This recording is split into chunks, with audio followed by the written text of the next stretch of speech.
हाँ तो दोस्तों, यार इस वीडियो में हम बात करने वाले हैं मेंस्ट्रुअल साइकिल की। ठीक है, इस वीडियो में हम बात करेंगे मेंस्ट्रुअल साइकिल की। एक बेहतरीन वीडियो हो गया यार मेंस्ट्रुअल साइकिल पे। तो बिना देरी के इस बेहतरीन वीडियो को हम शुरू करते हैं। देखो, मेंस्ट्रुअल साइकिल क्या है? एक रिप्रोडक्टिव साइकिल है जो किस में चलती है? फीमेल प्राइमेट में। ठीक है, देखो एक फीमेल प्राइमेट में चलने वाली एक रिप्रोडक्टिव साइकिल है मेंस्ट्रुअल साइकिल। ठीक है, देखो फीमेल प्राइमेट में कौन कौन आते हैं? एक तो मंकी, एप्स और ह्यूमन बीइंग। ठीक है, ये आते हैं फीमेल प्राइमेट में। एक बार वापस देखो, मेंस्ट्रुअल साइकिल क्या है? एक रिप्रोडक्टिव साइकिल है जो फीमेल प्राइमेट में चलती है। और फीमेल प्राइमेट में कौन कौन आते हैं? मंकी, एप्स और ह्यूमन बीइंग। ठीक है, देखो जो मेंस्ट्रुअल साइकिल है उसकी बिगिनिंग होती है प्यूबर्टी। ठीक है, जब प्यूबर्टी आती है तभी मेंस्ट्रुअल साइकिल यानी एम से चलती है।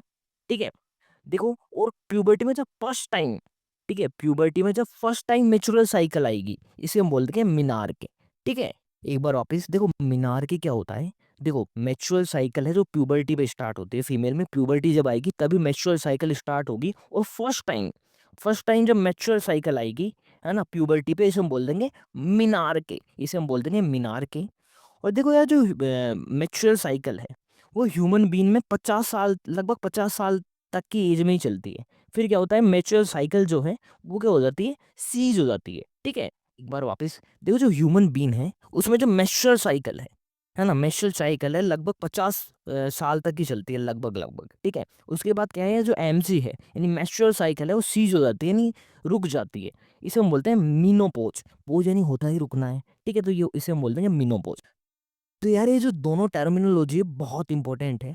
एक बार वापस रिवीजन कर लेते हैं इनका। देखो मीनार के क्या था? जब फर्स्ट टाइम मैच्योरल साइकिल आई थी, ठीक है, फर्स्ट टाइम जब मैच्योरल साइकिल आई थी प्यूबर्टी पे, इसको हमने बोल दिया था मीनार के। और जब ह्यूमन बीइंग में मैच्योर साइकिल रुक जाएगी लगभग 50 साल की उम्र में, यानी मैच्योर साइकिल जब सीज हो जाएगी 50 साल की उम्र में, इसको हम बोल देंगे मीनोपॉज। ठीक है, अब देखो जो मैच्योर साइकिल है इसको हम बहुत डिटेल में देखने वाले हैं। ठीक है, बहुत डिटेल में देखेंगे। देखो जो एमसी यानी मैच्योर साइकिल है लगभग 28 से 29 दिन तक चलती है। ठीक है, फीमेल में 28 से 29 दिन तक चलेगी। ठीक है, और इसमें मेनली दो ऑर्गन इन्वॉल्व होते हैं, एक तो ओवेरी और एक यूटेरस। एक बार वापस क्या? देखो, जो नेचुरल साइकिल है लगभग 28 से 29 दिन तक चलती है, और इसमें लगभग 28 से 29 दिन तक चलती है, और इसमें दो ऑर्गन इन्वॉल्व होते हैं, एक तो ओवेरी और एक यूटेरस। ठीक है, ये दो मेनली दो ऑर्गन इन्वॉल्व होंगे किसमें? एमसी यानी नेचुरल साइकिल में। ठीक है, देखो एक बार वापस बता देता हूँ। देखो एमसी है और 28 से 29 दिन तक चलती है, और इसमें मेनली दो ऑर्गन इन्वॉल्व होते हैं, एक तो ओवेरी और एक यूटेरस। ठीक है, देखो जो ओवेरी है और ये यूटेरस है, इन्हीं में चेंज आएंगे 28 दिन में, है ना। नेचुरल साइकिल सब चलेगा, जो ओवेरी और यूटेरस है इन्हीं में चेंज आएंगे। तो देखो जो ओवेरी है इसमें आने वाले जो चेंजेज है इनको कंट्रोल करता है कौन? Anterior pituitary gland. ठीक है, एंटीरियर पिट्यूटरी ग्लैंड है वो कुछ हार्मोन सिक्रेट करता है, जो ओवेरी ओवेरी में आने वाले चेंजेस के लिए रिस्पॉन्सिबल होता है। ठीक है, और देखो जो ओवेरी है, ओवेरी जो हार्मोन रिलीज करती है वो कंट्रोल करती है कि इसको? यूटेरस को। ठीक है, देखो जो यूटेरस ही एंडोमेट्रियम है ना, इसको कंट्रोल कर रहे हैं कौन? ओवेरी के हार्मोन ईस्ट्रोजन और प्रोजेस्टेरोन को हम बहुत डिटेल में देखेंगे अब, है ना। और देखो जो मेच्योर साइकिल है इसमें लगभग मेनली 3 फेज होती है। अब देखो यार, हम एक एक करके तीनों फेज को देखते हैं। ठीक है, तीनों फेज को देखते हैं। पहली है मैच्योर फेज। पहली है कौन सी? मैच्योर फेज, जो शुरू के 5 दिन चलती है, मतलब 1 से 5 दिन तक का जो समय है वो किस में आता है? मैच्योर फेज में। ठीक है, देखो मैच्योर फेज में क्या होता है? जो एंडोमेट्रियम की लाइनिंग है ना, यूटेरस की जो एंडोमेट्रियम की लाइनिंग है वो टूटती है, जैसे क्या ब्लड रिलीज होता है। देखो डायग्राम से भी देखते हैं। देखो यार, ये है यूटेरस की लाइनिंग। ठीक है, अब देखो हो क्या रहा है? जो पहले 5 दिन है ना, ये है मैच्योरल फेज। इसमें क्या है? जो एंडोमेटियम, यूटेरस की जो एंडोमेटियम है उसकी लाइनिंग है वो क्या हो रही है? वो टूट रही है, एंडोमेटियम टूट रही है, जिससे क्या है? ब्लड रिलीज हो रहा है। ठीक है यार, ये एंडोमेटियम क्यों टूटती है जब आप पूरा साइकिल पढ़ लोगे तब समझ में आएगा। ठीक है, तो यार पहला फेज हो गया मैच्योरल फेज। ठीक है, जो 1 से 5 दिन तक चलता है। 1 सेकेंड यार, है ना, मैच्योरल फेज है, 1 से 5 दिन तक चलेगा। इसमें जो एंडोमेटियम की लाइनिंग है वो टूटेगी। ठीक है, जिससे क्या? ब्लड रिलीज होगा। ठीक है, अब देखो जो मैच्योरल फेज है वो तो खत्म होगी। अब सेकंड फेज आती है कौन सी? फोलिकुलर फेज या प्रोलिफरेटिव फेज। ठीक है, देखो ये नाम क्यों दिया गया है अभी अभी आपके समझ में आ जाएगा जब जैसे हम इसे पढ़ेंगे। ठीक है, तो सेकंड फेज कौन सी है? फोलिकुलर फेज या प्रोलिफरेटिव फेज। ठीक है, देखो मैच्योरल फेज है वो तो 1 से 5 दिन तक की होती है। ठीक है, 1 से 5 दिन तक चलती है। इसमें क्या होता है? एंडोमेट्रियम की लाइनिंग है वो टूटती है धीरे धीरे और ब्लड रिलीज होता है। ठीक है। इसके बाद आती है फॉलिकुलर फेज या प्रोलिफरेटिव फेज, ठीक है। ये लगभग 8 दिन चलती है ना, यानी 6 से 13वां दिन है वो आता है किसका, प्रोलिफरेटिव फेज या फॉलिकुलर फेज में, ठीक है। देखो इसमें क्या होता है, जो एंटीरियर पिट्यूटरी ग्लैंड है वो एफएसएच और एलएच है, इसका सिक्रीशन बढ़ाती है, ठीक है। धीरे धीरे इनका लेवल बढ़ने लगता है एफएसएच और एलएच का, ठीक है। और देखो एफएसएच क्या करता है आपको पता होगा, ये क्या है, फॉलिकल स्टिमुलेटिंग हार्मोन, यानी जो ओवरी में फॉलिकल ग्रोथ है इसको बढ़ाता है, ठीक है। तो देखो यार ये है फॉलिकुलर फेज है ना, ये प्रोलिफरेटिव फेज, ये वाला पार्ट, ठीक है। अब देखो यहाँ क्या हो रहा है, जो एफएसएच और एलएच है इसका धीरे धीरे लेवल बढ़ता जा रहा है। अब देखो एफएसएच ने क्या किया, जो ओवरी, ये ओवरी है पूरा, ये वाला पार्ट, तो ओवरी में जो फॉलिकल है इसकी ग्रोथ को प्रमोट किया इसने, इसको स्टिमुलेट किया, जिससे जो प्राइमरी फॉलिकल था, ठीक है, वो कन्वर्ट हो गया सेकेंडरी फॉलिकल में, फिर टर्सरी फॉलिकल बना लिया इसने और ग्राफिन फॉलिकल बना लिया, ठीक है। अब देखो जो फॉलिकल है, ये जो फॉलिकल है वो क्या रिलीज करते हैं, ये जो फॉलिकल की सेज है वो रिलीज करती है एस्ट्रोजन, ठीक है। वो क्या रिलीज करती है, एस्ट्रोजन।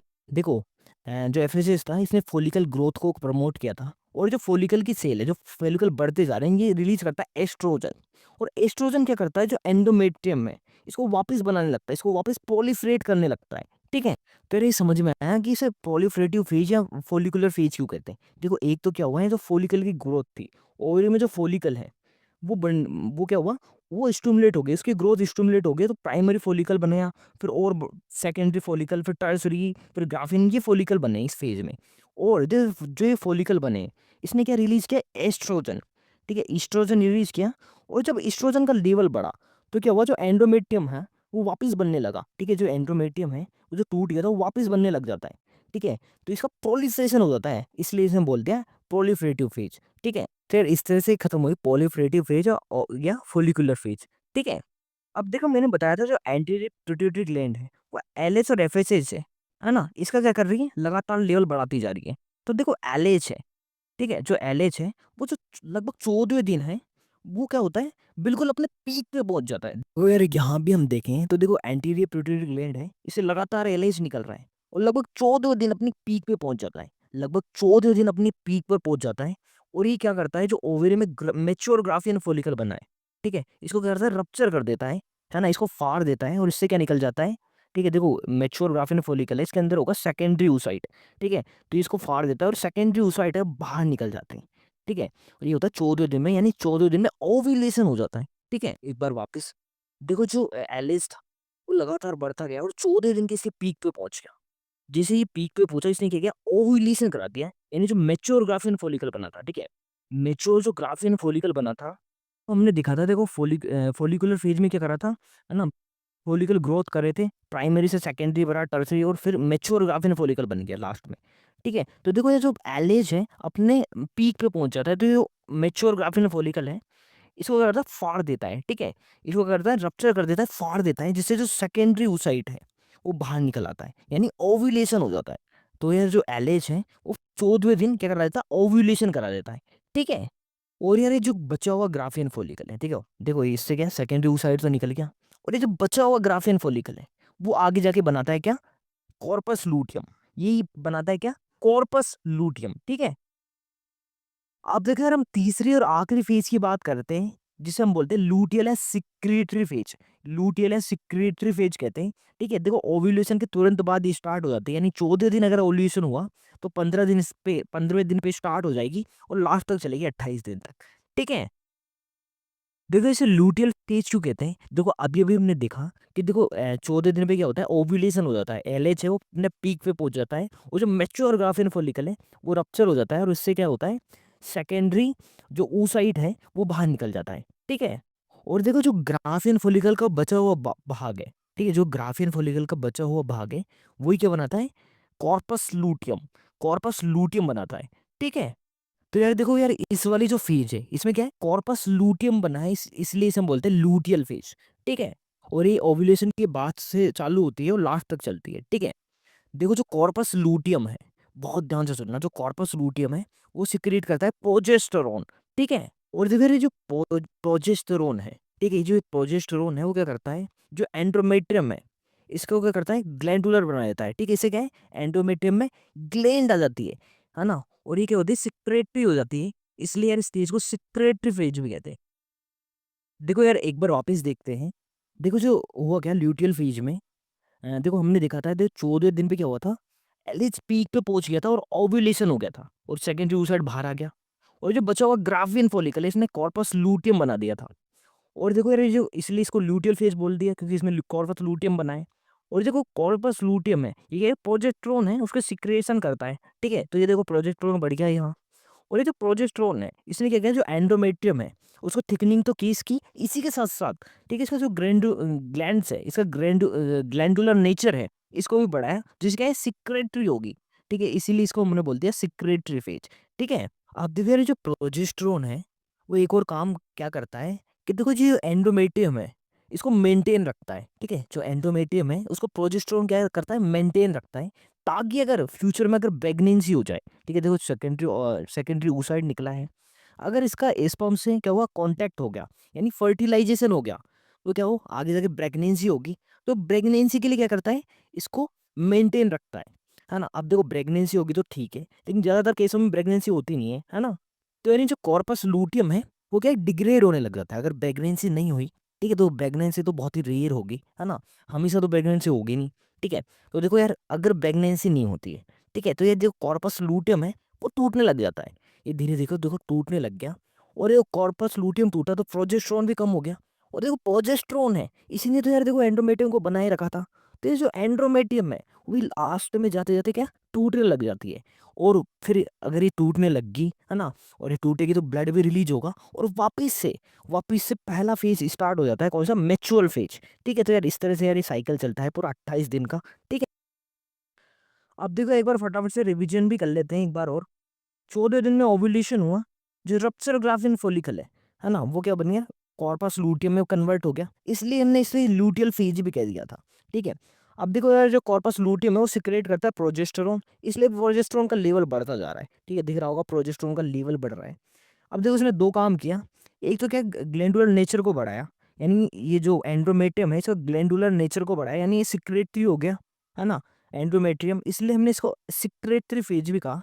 और यार प्रोजेस्टेरोन एक और काम करता है, जो एंड्रोमेट्रियम है उसको मेंटेन रखता है, किसके लिए, प्रेगनेंसी के लिए, है ना।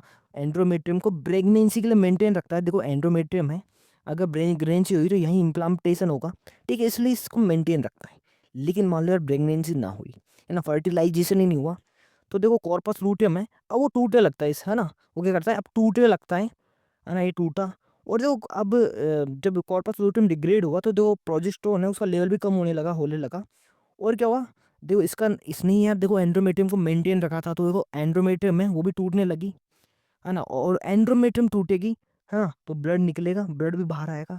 और एंड्रोमेट्रियम टूटने लगी तो एक वो जो पहली फेज थी वापस स्टार्ट होगी, मैच्योर फेज, है ना। एंड्रोमेट्रियम जैसे टूटने लगी तो क्या हो, पहली फेज वापस स्टार्ट होगी, कौन सी, मैच्योर फेज। तो यार इस तरह से साइकिल चलता रहता है, ठीक है। तो यार ऐसे 28 दिन बाद वापस से यही साइकिल चलेगा और यही फेज चलती रहेगी। तो यार इस तरह से ये पूरा मैच्योर साइकिल है, ठीक है। एक बार यार तीनों फेज को वापस से रिवाइज कर लेते हैं।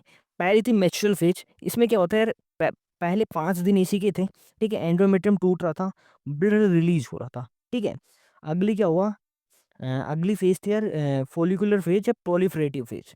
ये मेच्योर फेज की जस्ट बाद चालू हुई, यानी 6 से 8 दिन की थी लगभग, है ना, 6 से 13 दिन की, 13 दिन तक चली, ठीक है। इसमें क्या हुआ, जो एफ एस है इसका लेवल बढ़ रहा था, इसने क्या किया, जो ओवेरी में फोलिकल है इसकी ग्रोथ को प्रमोट किया। तो प्राइमरी फोलिकल बने, सेकेंडरी बढ़े, टर्सरी, फिर ग्राफियन, ठीक है। अब देखो जो फोलिकल सेल है वो सिक्रेट करती है स्ट्रोजन, तो स्ट्रोजन का लेवल भी बढ़ा, ठीक है। और इसने क्या किया, एंड्रोमेट्रियम में उसकी थिकनिंग करने लगा, है ना, एंड्रोमेट्रियम में उसकी थिकनिंग करने लगा, यानी एंड्रोमेट्रियम वापस से बनने लगा, ठीक है, एंड्रोमेट्रियम वापस से बनने लग गया, ठीक है। यानी एंडोमेट्रियम का प्रोलिफरेशन हुआ, ठीक है। तो यार इसलिए हमने इसको प्रोलिफरेटिव फेज भी बोल दिया। और देखो यहाँ फोलिकुलर फोलिकल है उसकी ग्रोथ हुई थी, इसलिए इसे हमने फोलिकुलर फेज भी कह दिया था, ठीक है।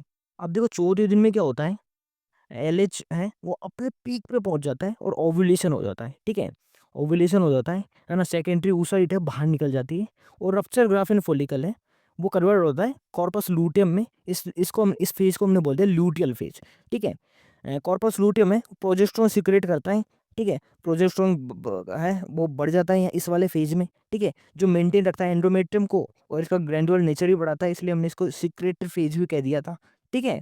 अब देखो यार, अगर फर्टिलाइजर्स नहीं होता है तो कॉर्पस लूटियम है वो टूटने लगता है, जिससे क्या प्रोजेस्टेरोन का लेवल है वो भी घटेगा।